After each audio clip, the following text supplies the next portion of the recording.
your work and the good report that you are presenting today on disinformation during the run-up to Georgia. And they reflect the breadth of our good relationships here in Georgia with the UMI Civil Society Program and other activities working to support this work and countering disinformation. So very much looking forward to the panelists and their discussion in a few moments.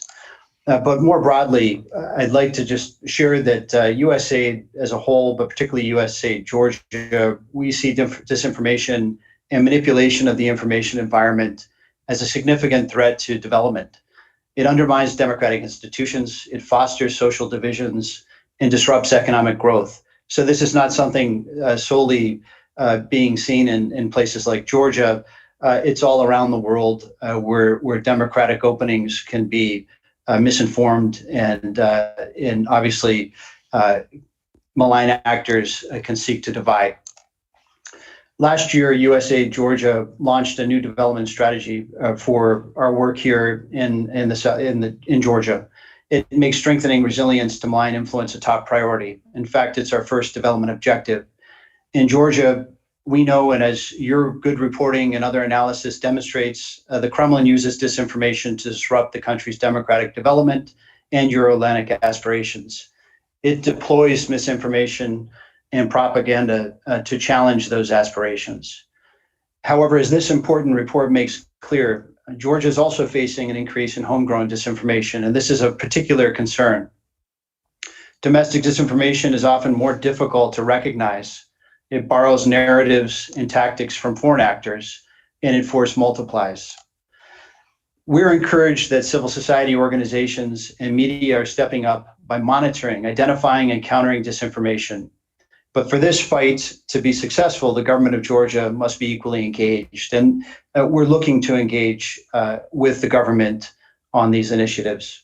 The past year has offered fertile ground, unfortunately, for disinformation in Georgia. The COVID-19 pandemic was followed by proliferating conspiracies and false narratives, false news about the virus and vaccines. Georgia specifically became a target because of last year's parliamentary elections. Again, as this report hones in on and identifies specifically. We all saw an unprecedented targeting of voters with anti-Western disinformation and divisive narratives.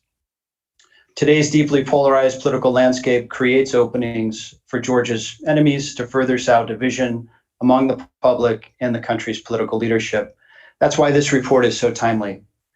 The report's the culmination of 9 months of rigorous and impartial social media monitoring, as Graham has mentioned, but also research, again, by the U.S. Atlantic Council's Digital Forensics Research Lab and the support provided by our USAID Access program. Again, the authors of this research have already achieved tangible results, identifying several clandestine networks and successfully working to have them removed from social media actors, platforms such as Facebook. That's quite impressive. We're pleased to see the growing cooperation between Facebook and the Atlantic Council, as well as other Georgian civil society organizations. Moving forward, it's also critical that civil society, government, media, and the private sector work together to protect Georgia's information space from the toxic elements of disinformation. USAID is facilitating this kind of cooperation through our new Information Integrity Program. This is a 5-year initiative to help Georgia build whole of society resilience against disinformation. So helping with critical thinking, helping with tracking, monitoring, and identifying misinformation and countering that proactively and effectively, and building the capacity within Georgia to do so. Globally, this is USAID's first standalone program solely devoted to addressing disinformation. That's really important. That's an acknowledgement of how our mission here in Georgia has focused not only with our colleagues locally, but also in Washington to identify this, again, as one of the key development challenges for Georgia. So we're proud to help Georgia build the institutions, infrastructure, and practices necessary to protect its society from malign influence, including disinformation. And again, working with the Atlantic Council and other partners, we are helping to build that network and community of actors to make us all of our democratic space more resilient to disinformation. So with that, I really want to thank again the organizers. Thank you, Graham, for the opportunity, and very much look forward to the discussion amongst the panelists. Thanks. Thank you so much, Adam, and thank you very much for your support as well. I'm now honored to pass the floor to our moderator, Iya Mishvili, to lead today's discussion. I should point out that Iya is not only, in addition to her role at Voice of America, she's the host of A View from Washington, a program designed to inform and engage audiences about American foreign policy and national security issues as they relate to U.S. foreign policy and U.S. Georgian relations. She's also a friend of the lab and consistently asks us some of the hardest questions that we have to answer with our research and with our work. So before I pass over to Iya, I want to thank all of you again for spending time with us, taking time out of your busy calendars, as well as to our expert panelists for taking time out of their busy calendars to impart some knowledge today. And so with that, over to you, Iya. Well, thank you very much, Graham, and thank you very much, Mr. Schmidt, for giving us this overview and sort of preparing us for this discussion. It's a fascinating, of course, topic and fascinating research that the DFRLab has conducted in Georgia. And it's not only Georgia, even though the report is about Georgia, you can discern so many things that apply to multiple regions and multiple influence and disinformation operations all over the world. But today we'll be talking about the launch of this brand new report.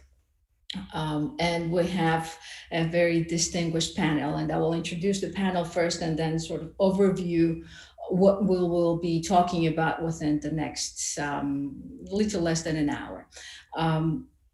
So the panelists are Eto Buziashvili, who is the Research Associate Caucasus based in Tbilisi, and she will be talking to us about the domestic influence operations, as presenting some of the evidence of how exactly it works and what the impact of those operations were. We also have Givi Gigitashvili, who's also based in Georgia, and he's the research assistant at the Atlantic Council's Digital Forensic Research Lab. And Givi will be talking more about Russian or outside foreign influences and their impact. We have Diana Chachua, who's a program and communications director at the National Democratic NDI, National Democratic Institute. She's also based in Georgia, and she will give us an overview of what do the Georgians think about their political environment, what were the perceptions of Georgian domestic politics leading up to the elections, 2020 parliamentary elections, and many other topics. And last but not least, Mr. David Stulik, who's the head of the Eastern European program at the European Values Center for Security Policies. And he will be joining us from the Czech Republic. And he will give us the overview of more of a regional overview of what kind of impact these influence operations have, what should we be looking out for, and what can we do to be more resilient towards these operations. So I won't take any more of your time or the panelists' times, and let's just start the conversation. But before we start this, I would like to remind the audience that this is an on-the-record conversation, and any one of you can ask a question. And please type your questions in the chat box in the Zoom application. You won't be able to see your own questions, but we will be seeing them. So please don't hesitate, and let's make this as interactive and engaging as possible. And now, without any, I won't again take any more time, I would like to start from Eto and ask her to give us an overview of what were some of the domestic influence operations. We know based on your research that we had a number of significant cases as well as specific case studies that were somewhat unique to Georgia in this cycle. So please, floor is yours, Eto. Thank you, Ian. I'm so excited for the launch of our almost 1 year long report. Democracies across the world face an increasing vulnerability of homegrown disinformation. High-profile instances of foreign interference, such as, for example, Russia's meddling in 2016 US presidential election, have been widely covered. And as a study of the election interference becomes more commonplace, domestic actors can simply replicate the strategies and tactics reported, such as, for example, outsourcing online manipulative behavior to private marketing companies. So Georgian information environment in the lead up to 2020 October election was rife with vitriol across the political spectrum originating from and being spread among the local population. A number of covert attempts to influence Georgian electorate were underway. We reported on a number of Georgian political parties, some with direct connections to the Kremlin, undertaking inauthentic behavior on Facebook. I would say that Facebook was one of the major war theaters ahead of the elections. Political actors in Georgia likely choose Facebook for their influence operations targeting Georgian society for the elections because of the platform's omnipresence and high undertake in the country. So a couple of examples of what we have been covering during a year. In the pre-election period, a first political actor whose Facebook assets were removed by the company, resulting in 2 separate Facebook takedowns, was ruling Georgian Dream Party, and these drew really widespread attention in Georgia. In both cases, the party has outsourced the operation to private companies. In the first takedown in December 2019, Facebook removed up to 400 assets that targeting Georgian society and attributed them to Georgian Dream-led government and to Panda, an advertising agency in Georgia. We analyzed many of the assets prior to their removal and found that the pages targeted a domestic audience, were spreading divisive social political content that promoted oligarch Bidzina Ivanishvili and his allies in the government, attacked opposition parties and civil society, and attempted to discredit Georgia's Western allies, particularly the United States. Among the sites taken down by Facebook were some pages that were focused on religion, breaking news, basically some very engaging stuff. And the majority of cases, the pages attempted to camouflage themselves as online news outlets as well. And the second Georgian Dream-related takedown happened in May 2020, 6 months before October elections, when Facebook removed a network openly linked to S Persona, a media organization owned by an individual with ties to ruling Georgian Dream Party. And this network was also heavily pro-government and anti-opposition in nature.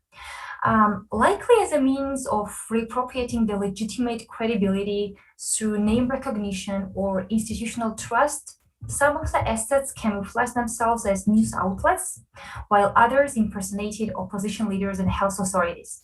And impersonating health authorities was a new trend in the light of COVID-19 pandemic, because there are a few virologists and doctors in Georgia who have been reporting on COVID-19 developments on a daily basis. So Georgian society has delegated much of its trust in these professionals amid the increasing threat of COVID-19. And impersonating them and spreading political content in their name was really a concerning trend. Following the removal of 2 Georgian Dream-related networks, in the short time interval, Facebook also removed assets connected to individuals associated with opposition party, the United National Movement, the largest one.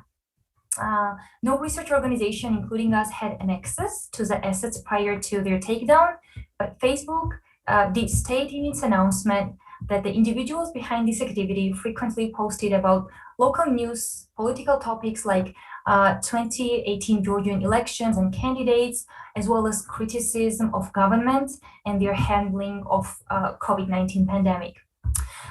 One of the most visible and new trends was the activities of far-right, anti-Western, and pro-Kremlin political parties and groups that have become noticeably active both online and offline prior to parliamentary elections. They were spreading anti-Western and pro-Russian disinformation and attempting to mislead Georgian society. One of the tactics employed by them was an attempt to distract Georgian society from the ongoing threat posed by Russia and portray neighboring Turkey and Azerbaijan as an enemies for Georgia. For example, the pro-Kremlin political party Alliance of Patriots, that according to reports is directly financed by the Kremlin, has been targeting Turkey as they wanted to shift focus from current threat of Russian occupation and capitalize on the historical trauma related to occupation of Georgian territory by Ottoman Empire. The same distraction tactics was used by another far-right and pro-Kremlin party, Georgian March, that focused on demonizing Azerbaijan. So if Alliance of Patriots was focusing on Turkey, Georgian March was focusing on Azerbaijan, both demonizing both countries. And before it became formal political party, I should highlight that Georgian March was famous for its anti-immigration, anti-LGBT sentiments, and 2020 Estonian intelligence report mentioned that Georgian March has close ties to the Kremlin. So the far-right party's behavior related to disputed territory between Georgia and Azerbaijan has been extremely concerning. There were multiple instances when party tried to fuel negative emotions of Georgians towards Azerbaijan and organize their marches to the Azerbaijani border. I should also mention that our investigation of Georgian March's Facebook network led to the Facebook's removal of these inauthentic assets a couple of days ago, basically. And the last but not least, apart from political parties, multiple Georgian far-right groups also amplified some anti-Western and pro-Russian sentiments ahead of 2020 elections. Perhaps one of the most prominent group among them was Alt-Info, which positions itself and actually camouflages itself as an alternative news media organization, but promotes anti-liberal, xenophobic, and homophobic content. So before Facebook took down Alt-Info's assets and banned it from the platform in October 2020, Alt-Info used to live stream videos daily in which members of organization conveying anti-liberal narratives selectively picked stories to discredit the West.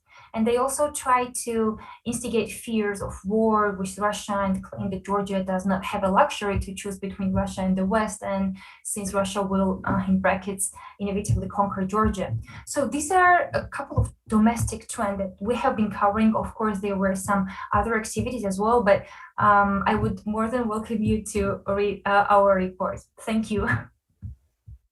Thank you very much, Eto.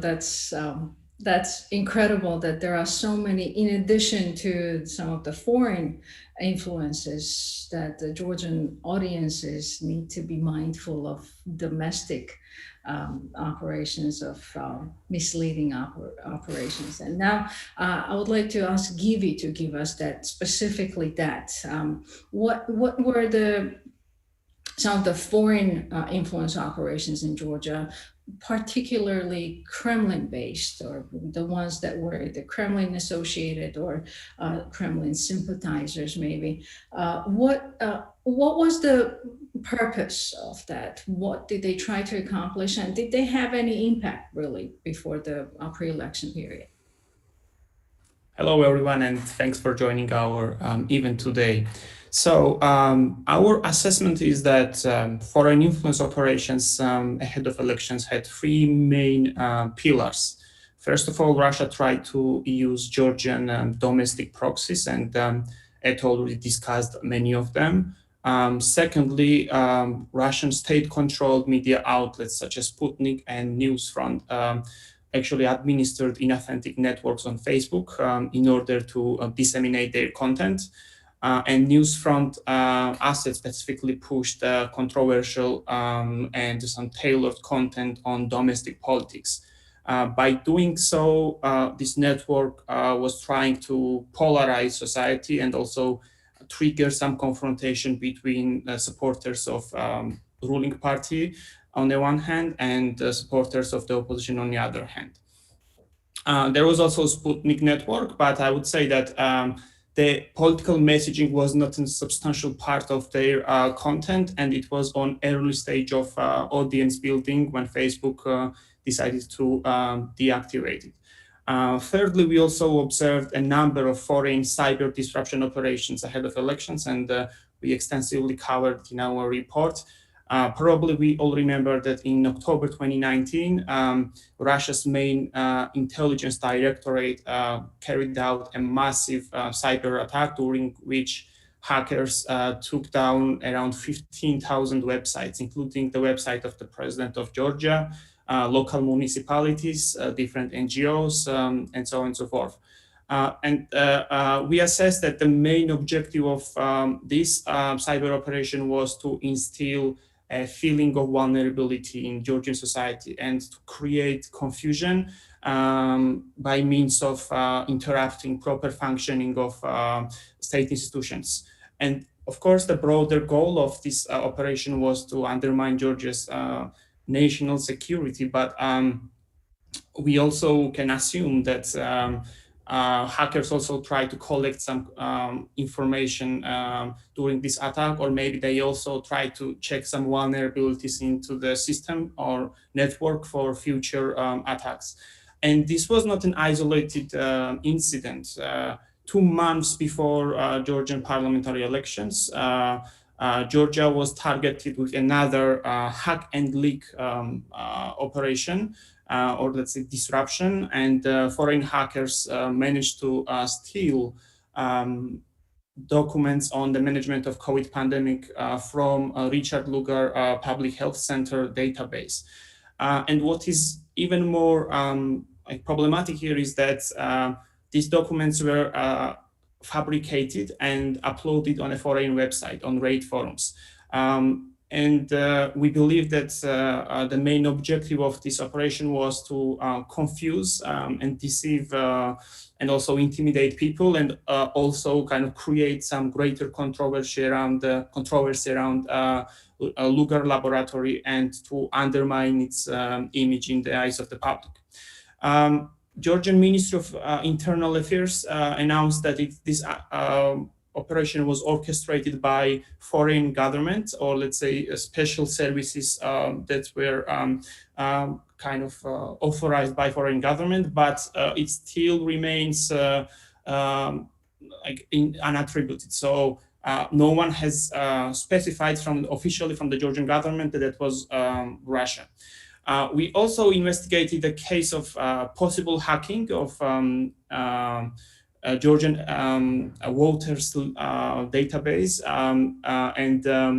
or maybe you remember that in March 2020, the leaked personal data of around 5 million Georgians appeared on Raid Forum's website again, and this leaked information contained full names of Georgian voters, their ID numbers, home addresses, and other personal information. So Central Election Committee immediately denied that this information was stolen from their database, but we are not also able to identify the origin of this information or when it was stolen specifically. But we believe that this disclosure of voters' personal data before parliamentary elections also aimed at undermining the perception of integrity of Central Election Committee Unified Voter List, as well as the perception of entire electoral process, so to say. So what can we conclude from Georgian experience is that, first of all, pro-Kremlin or openly pro-Kremlin forces have failed to achieve any significant electoral success, and also a very active civil society played a crucial role, because we were in touch with different social media platforms, and our communication was quite good, and this pressure from the public really paid off in this case. But Russia still remains a driving force in dividing democracies all around the world. So last month, the US National Intelligence Council published the declassified report, which actually showed that Russian state authorized some influence operations against 2020 US elections. And the key element of Kremlin's strategy during this election cycle was to use proxies again and to push some hostile and divisive narratives about the US politics. But unlike 2016, the US did not really see Russian cyber efforts aimed at gaining access to election infrastructure specifically. So we know that they are still trying to influence elections all around the world, and Georgia wasn't an exception. But it's crucial that states will make it harder and harder for such malicious actors to find loopholes in their election infrastructure, or make it more difficult for such actors to actually exert some influence through their election influence campaigns and disinformation. Thank you. Thank you very much for that, Gideon. That's a very nice segue to now move to David and ask him to summarize what else have we, based on what we are seeing in Georgia, what can we say about the Russian or foreign malign operations, influence operations in wider Europe or wider region, specifically in Eastern Europe? And I would like to say to our audience that we are seeing the questions, and we will get to those questions. And I believe some of the questions that came in would be addressed by David in his responses now as he's summarizing some of the issues, particularly maybe related to Ukraine. And what are you seeing from where you are? What are those aspects of influence operations that we all need to keep in mind, and how can we be more resilient towards them? Yeah, thank you for this invitation. And as it has been already said, I'm based in Prague, working for the Czech think tank European Values, and our major focus is on foreign malign influence, I would say even globally, not only in Central Europe or Eastern Europe, but also in other countries, because we are following, let's say, two major international actors and their malign influence, and it's Russia, which was already mentioned here, but also China. And that's why we have some sort of a comparative basis to analyze the actions of these two countries that are hostile towards Western democracies, that are hostile towards countries that are trying to get closer to these, let's say, Western Euro-Atlantic institutions, be it the NATO or the EU. And this is also the case of Georgia. And I have had the pleasure to work together with ETA and Givi for already more than 1 year on monitoring this foreign malign influence in Georgia. So we have some sort of, let's say, evidence, knowledge, and facts gathered, and we even published a final report for 2020 that was mapping the influence of these countries in Georgian, let's say, everyday reality, because this is also quite important fact to realize that these, I would say, hostile actions are taking place not only in media through disinformation campaigns or through corrupting certain political actors. They are much broader. They concern also the growing economic interests and pressure. They concern such areas like, for example, the church, because quite a lot of this foreign malign influence is in this Georgian context is being done through the church, through this confrontation of liberal Western values with the traditional ones. And we also have to be aware that at least Russians have always a very good knowledge of a specific country. Their actions are tailor-made. They might follow similar, let's say, patterns. They might use similar tools, but always they are quite well adjusted to the domestic situation, which is based on the good knowledge of the specific features of that country, unlike Chinese. Here we can also mention different objectives that Russian foreign operations might have. For example, recently in Slovakia, which also was quite a surprising thing, the purchase of Russian vaccine Sputnik 5 led to the government crisis. The prime minister, who couldn't have been accused of being pro-Russian, had to step down. And again, the objective of Russians there was to fuel the internal domestic conflict, to fuel this fragmentation of political scene, where, for example, pro-Russian extreme parties were not part of this process that was happening there. Now in the Czech Republic, we have another kind of a situation when it was made public 2 days ago that the Russian secret services were openly operating, I mean, openly, covertly operating on our territory, but they were involved in some sort of almost terrorist attacks. And again, why that was possible? Because we here in the Czech Republic have a quite, I would say, strong pro-Russian political figures, including our president. And again, it is very important to know the objectives and intentions of those who are running these operations, because this can also help then to prepare the responses to increase our resilience towards these actions. And this is something that I want to discuss a little bit right now. So how can we defend ourselves against this, let's say, foreign malign influence? I would say the step number one is very clear and logical. It is the need to expose this foreign malign influence, to portray it, to present it, and to explain it to citizens, to the public opinion in our countries. And this is something that we have tried through our project in Georgia. The second thing which is helping to increase the resilience of given countries is to create wide platforms or communities that would be responding to these foreign malign operations. And here by these communities, I mean the communities that are consisting of, let's say, even policymakers, MPs, different experts, independent experts, retired officials from, let's say, intelligence community even, and of course, journalists. And this is something that we see today in the Czech Republic, that we have a very strong reaction and response to the revealed facts about Russian operations on our territory. And we see that this kind of a wide community is now also shaping the political agenda of our country. And that's something that I feel a bit, how to say, disappointed that Georgian public authorities, the government, haven't paid so much of attention to the impact of these and importance of these foreign malign influences.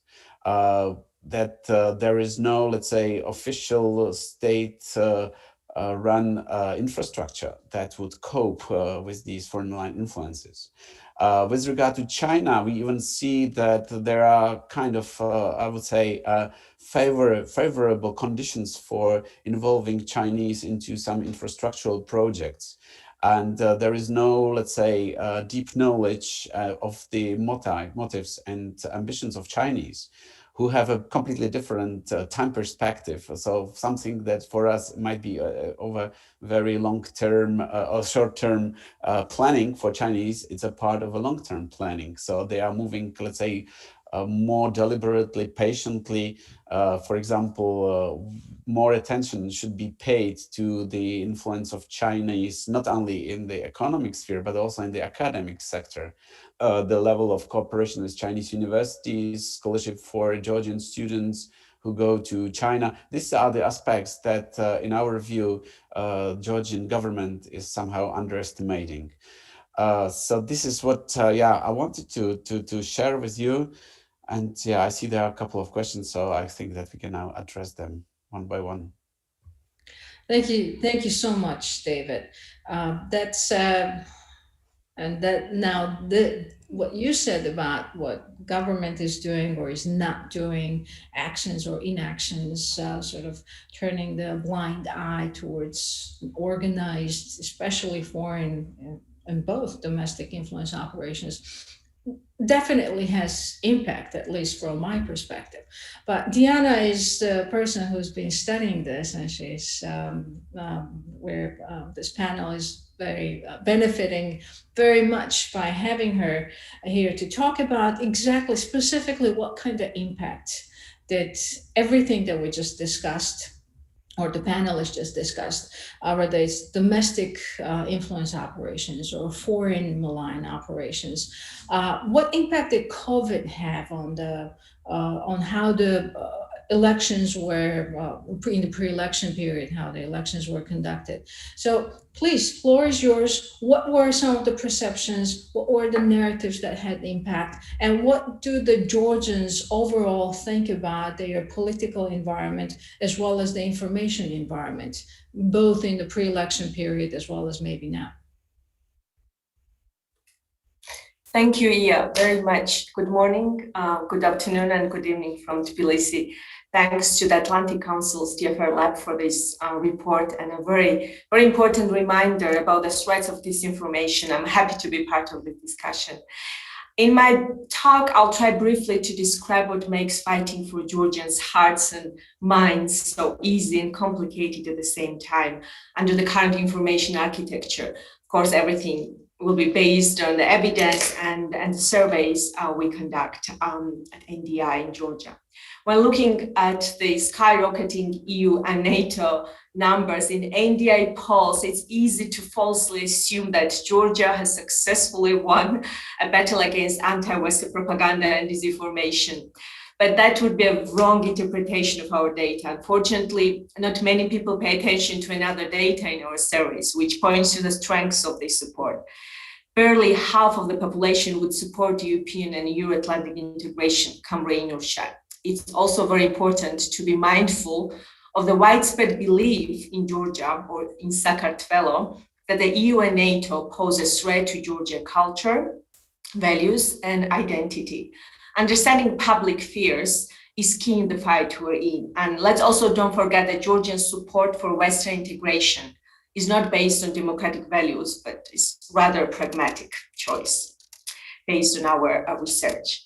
In the new report, you accurately note that the Georgian domestic information environment is relatively resilient in the face of Russia's efforts, and the citizens are well aware of the Kremlin's influence attempts and hold some skepticism toward anything perceived as overly pro-Russian. Indeed, almost all political parties are competing for the title, the most European party, even the usual suspects under the pro-Russian category.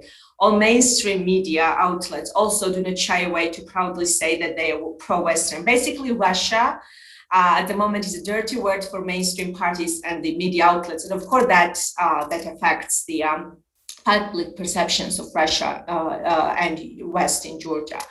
When asked about the Russian disinformation and propaganda efforts in Georgia, according to our survey, a plurality of citizens said that Russia deploys propaganda efforts in Georgia, but so does the EU and US.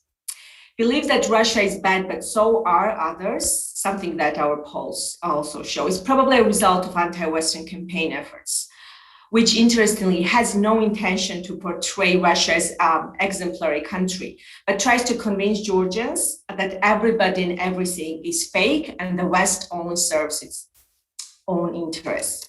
Unfortunately, and you all know that better than me, not believing in anything or anyone is as dangerous for democracy as believing in fake news. I know that it's easy sometimes to assume that the public gets what we're doing and understand the nitty-gritty details of the disinformation efforts, but the public's concerns and priorities in Georgia at the moment lie elsewhere, especially in the face of pandemic.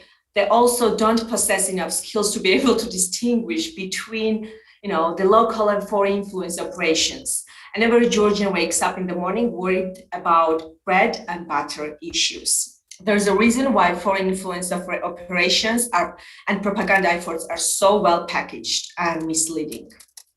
2020 pre-election period wasn't an ordinary pre-election period due to the pandemic. Generally speaking, the healthcare and economic hardships overshadowed other concerns for Georgian citizens, including Russian-related ones. In times of crisis, support for governments often rise due to the rallying around the flag effect.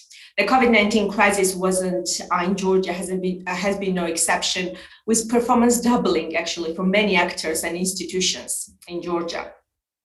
National Center for Disease Control, the government, the Prime Minister all enjoyed one of the actually highest favorability trust numbers in the pre-election period. This mood has probably affected the public assessment of the election conduct as well, as our poll showed.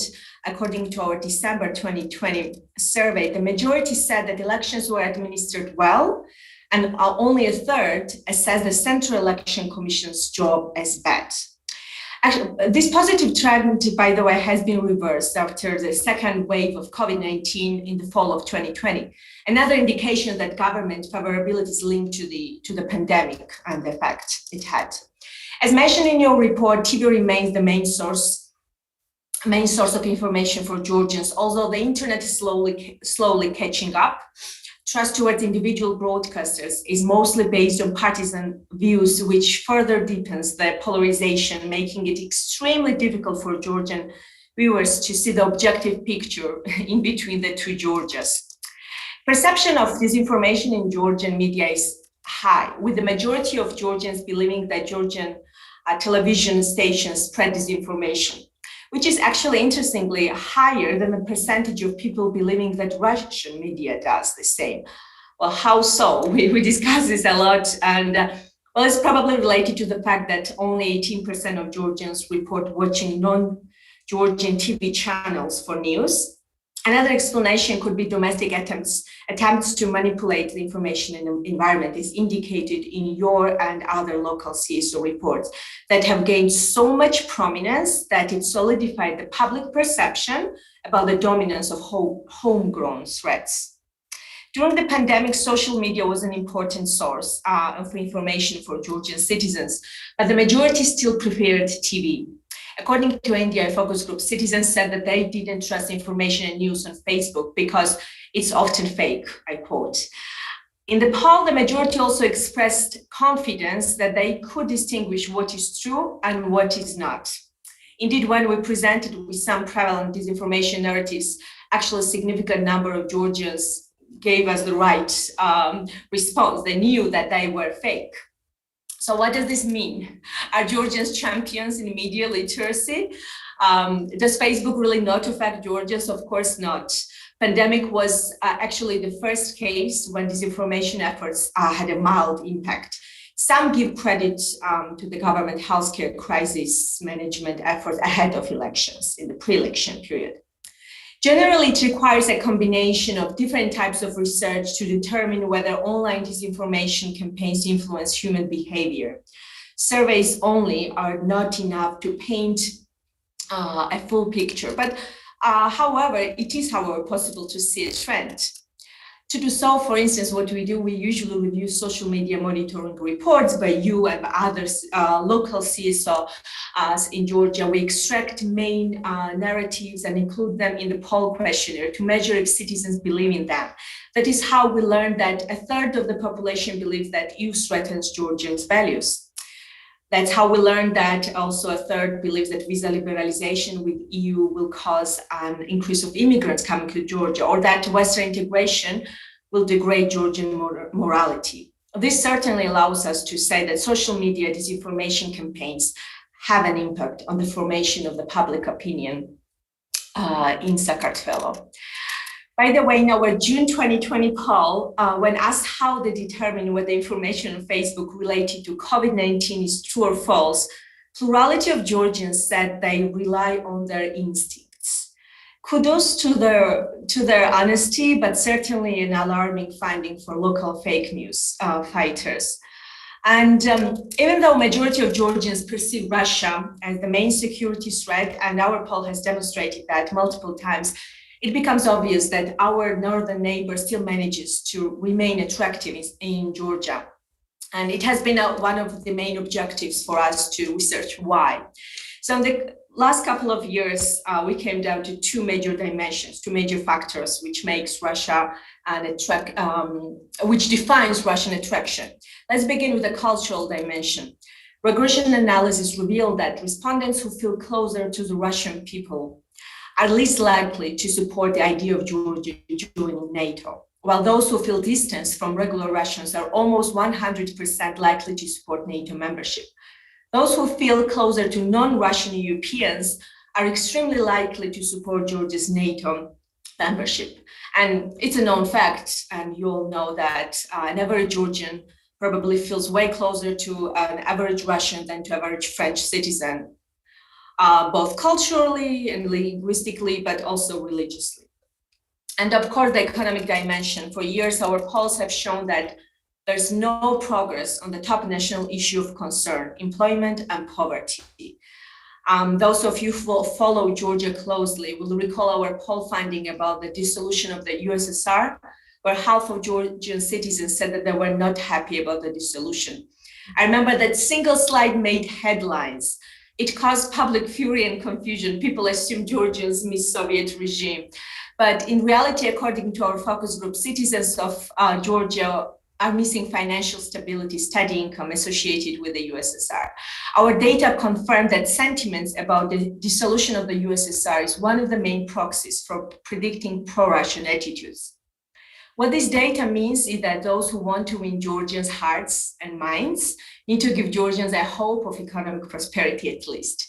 And so the Russian economic interests and Russian market enters the stage. And in my a couple of last points, let me end my speech by recalling one of our research findings from the pre-COVID era.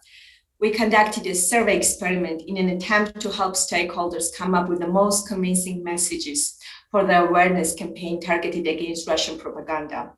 We had one control and two treatment groups, and we utilized information treatment to see if providing people with additional factual information could change their perception of the West and Russia.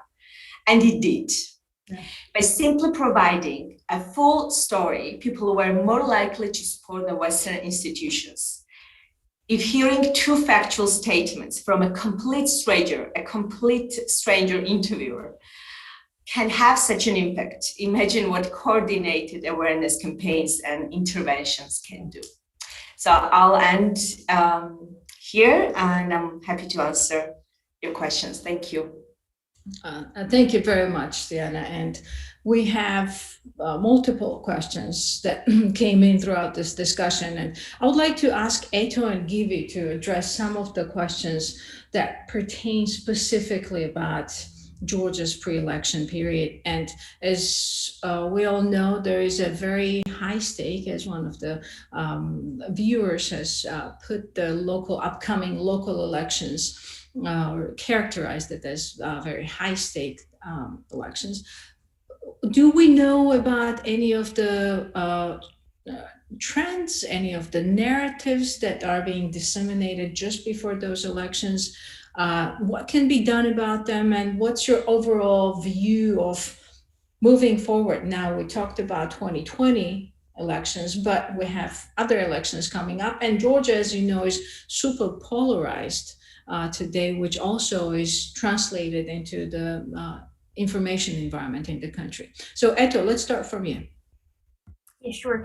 As you correctly mentioned, there is an extremely increasing polarization in Georgia, and I'm not sure that it will be ended by local elections, which are really approaching Georgia in a couple of months. And I would assess that these disinformation trends will be continuing. We will be continuing to see them popping up in the prior to local elections as well, because as I mentioned before, domestic actors are simply replicating the strategies and tactics that are used by foreign malign actors. Basically, there are already some existing narratives that are working, that have been used by many parties participating in the parliamentary elections. So I fear that we will be seeing the same narratives, for example, related to David Garegi. It's one of the territory disputed between Georgia and Azerbaijan. And in Georgia, it was a very loud case, and it worked. It worked out, unfortunately, in a very bad way when people were engaged in this disinformation campaign. So I would say David Garegi might be one of the disinformation trends. But again, accusations and accusing each other about being pro-Russian or anti-Western, etc., we will all be seeing. So what can be done? There is our report and many other reports that are already indicating to the trends. And I would say that we should see whole of nation approaching Georgia. It means that not only non-governmental organizations and media should be exploring them and working against disinformation, but maybe engagement with the government as well, if there is a common need of ensuring the peaceful election environment in Georgia. Thank you very much for that. And Givi, what would you say about that? And if you could take it, we could take it a step further and address one of the questions as well. In addition to what trends, if you have anything to add to that question, and perhaps add or elaborate on, did you see any of the very important sort of impactful narratives before 2020 elections? And are there any similarities to the ongoing disinformation and influence operations trends? Regarding the upcoming local elections first, I would say that the overall picture will not probably change a lot, and it also depends in what context the next parliamentary elections will take place. If political parties manage to agree on something and opposition parties will enter to the parliament, maybe it will reduce this level of polarization before elections, and also our let's say foreign actors and enemies will have a less fertile ground to again conduct another round of election influence. But I also do not really anticipate any significant electoral success for pro-Kremlin forces during local elections. But if we also look at the broader and more regional picture, it also depends how situation regarding Ukraine will go. So currently, the current picture is not very promising, I would say, and maybe there is some chance, let's hope not, but maybe the security situation in the entire region will be changed by the October. So it all can affect situation in Georgia as well, and the broader context of elections. When it comes to your second question about recurring narratives, I would say that this is also one of the tactics that local disinformation actors are using. They are constantly recycling and repeating one and the same narratives because they think and they believe that doing this will lead into broader persuasiveness of local audience into those narratives. So Eto listed a couple of narratives regarding David Gareja or Turkey, and there have been, and these narratives have been out there much earlier than October parliamentary elections, and they will stay here. Also, when we speak about one of the questions regarding particular tactics, we should definitely expect that these actors, these information actors, won't be really committed to objective truth and facts, and they will again try to be first when it comes to spreading those narratives and spreading disinformation stories. And we just need to be really kind of careful and observing the trends in order to be also very fast to debunk them or raise awareness about them. But yeah, again, there won't be any major change regarding new narratives and emergence of new trends. Thank you very much for that. And we have a question about political micro-targeting advertising, and especially how that pertains to the foreign influence operations. And if you could provide some regional overview of, are the PMTs or is the PMT used to influence publics, especially in a very highly polarized environments, which is pretty much the whole world at the moment. What kind of impact do they have, and have you seen any of the evidence for that?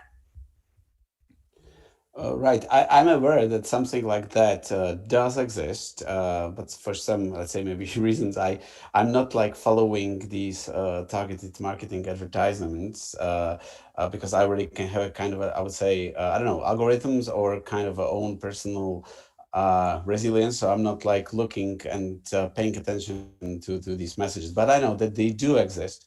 And quite often they are very much, I would say, tailored made for domestic audiences. And of course, they are not only spread, let's say, by foreign, let's say, actors, but also by those who are their local agents of influence. And then they do look more authentic. They do look more kind of realistic. And I know that quite a lot of people are then, making their minds and views on the basis of these, let's say, targeted messages.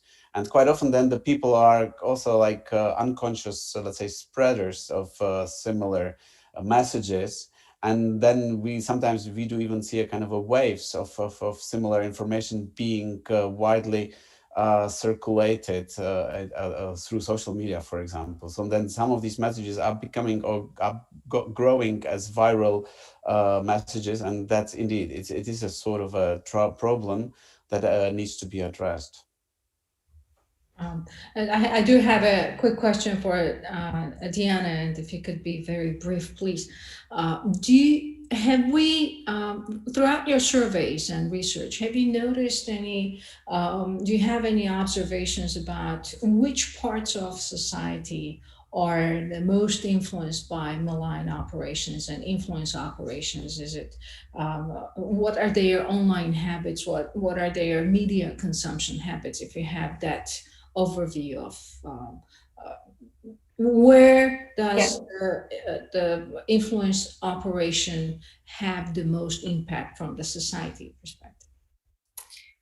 Yes, that's actually one of the objectives of our surveys when we focus on foreign affairs.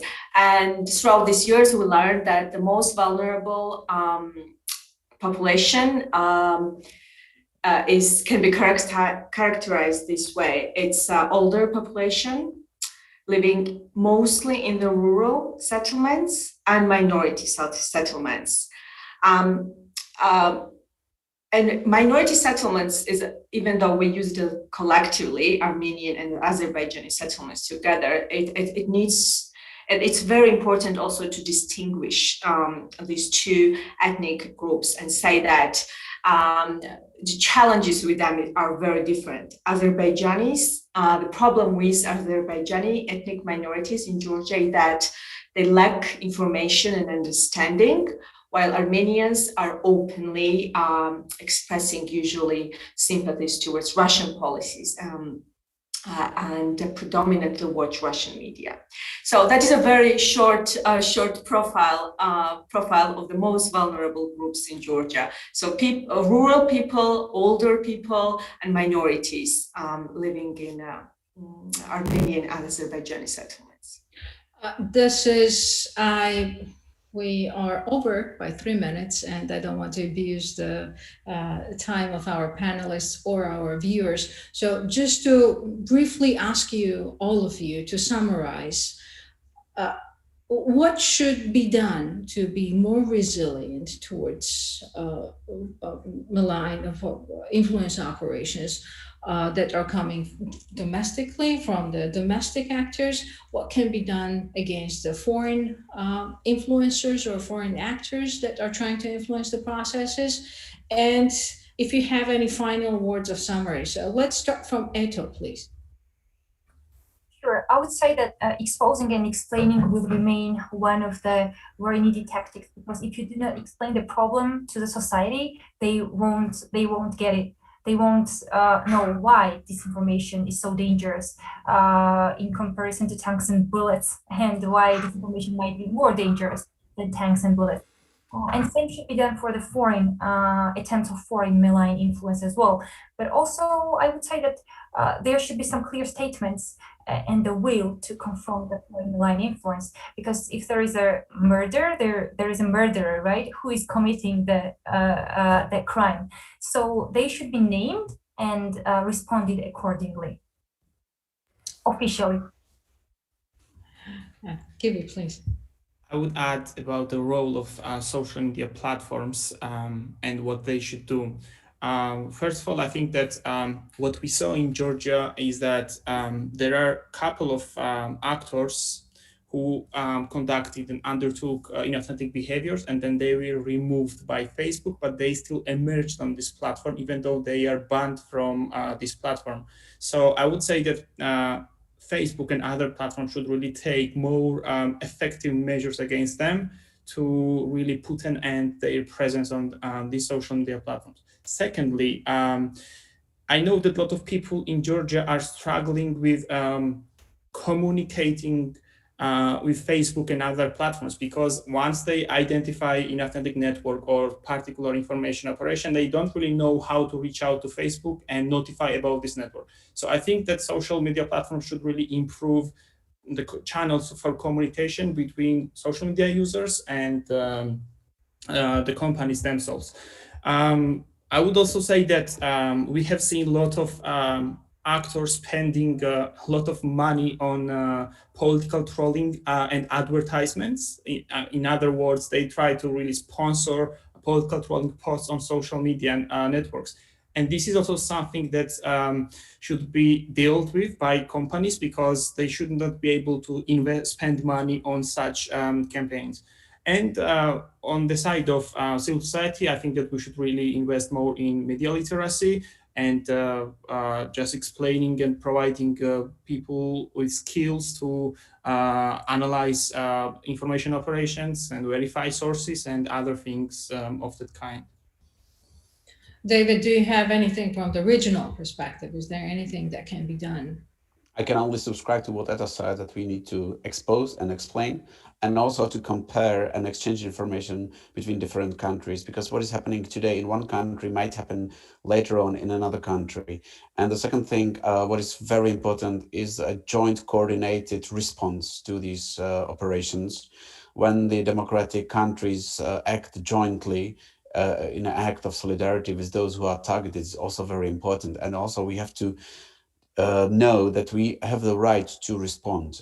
This is something that sometimes in democratic countries is perceived as something, politically incorrect, but we need to, be able to defend our democracy, of course, within the scope of the rule of law. Thank you very much. And Diana, would you have any closing remarks?